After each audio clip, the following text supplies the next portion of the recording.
ಎಲ್ರಿಗೂ ನಮಸ್ಕಾರ. Welcome back to my channel. ಈ ವಿಡಿಯೋದಲ್ಲಿ ಚಾಮುಂಡೇಶ್ವರಿ ವರ್ಧಂತಿ ಯಾವಾಗ ಬಂದಿದೆ, ಯಾವ ಸಮಯದಲ್ಲಿ ಪೂಜೆ ಮಾಡಬೇಕು, ಹಾಗೆ ಅದರ ಮಹತ್ವವೇನು ಎಂಬುದನ್ನು ತಿಳಿಸ್ಕೊಡ್ತೀನಿ ಬನ್ನಿ. ನಾಡ ಆದಿದೇವತೆ ಮೈಸೂರಿನ ಶ್ರೀ ಚಾಮುಂಡೇಶ್ವರಿ ದೇವಿಯ ಜನ್ಮದಿನವನ್ನು ಚಾಮುಂಡೇಶ್ವರಿ ವರ್ಧಂತಿ ಮಹೋತ್ಸವ ಎಂದು ಆಚರಿಸಲಾಗುತ್ತದೆ. ಹಾಗೆಯೇ ಆಷಾಢ ಮಾಸದಲ್ಲಿ ಈ ಹಬ್ಬವನ್ನು ಅತ್ಯಂತ ಶ್ರದ್ಧೆ ಹಾಗೂ ಸಂಭ್ರಮದಿಂದ ನಡೆಸಲಾಗುತ್ತದೆ. ಆಷಾಢ ಮಾಸದ ಕೃಷ್ಣ ಪಕ್ಷದ ಸಪ್ತಮಿ ಹಾಗೂ ರೇವತಿ ನಕ್ಷತ್ರದ ದಿನದಂದು ಅಮ್ಮನವರ ವರ್ಧಂತಿ ಉತ್ಸವ ಜರುಗುತ್ತದೆ.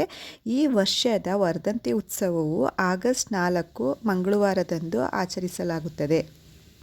ಚಾಮುಂಡಿ ಬೆಟ್ಟದಲ್ಲಿರುವ ಶ್ರೀ ಚಾಮುಂಡೇಶ್ವರಿ ದೇವಸ್ಥಾನದಲ್ಲಿ ದೇವಿಗೆ ವಿಶೇಷ ಅಭಿಷೇಕ ಮತ್ತು ಅಲಂಕಾರವನ್ನು ಆ ದಿನದಂದು ಮಾಡಲಾಗುತ್ತದೆ.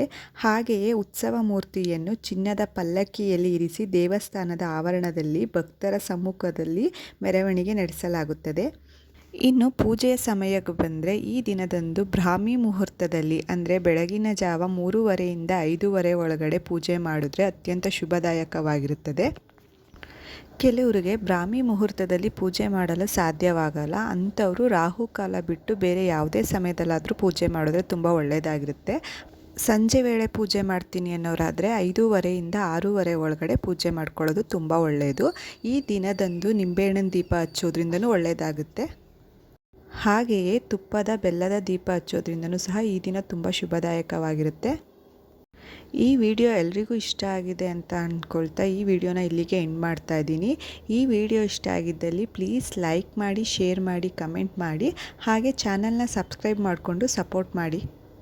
Thank you.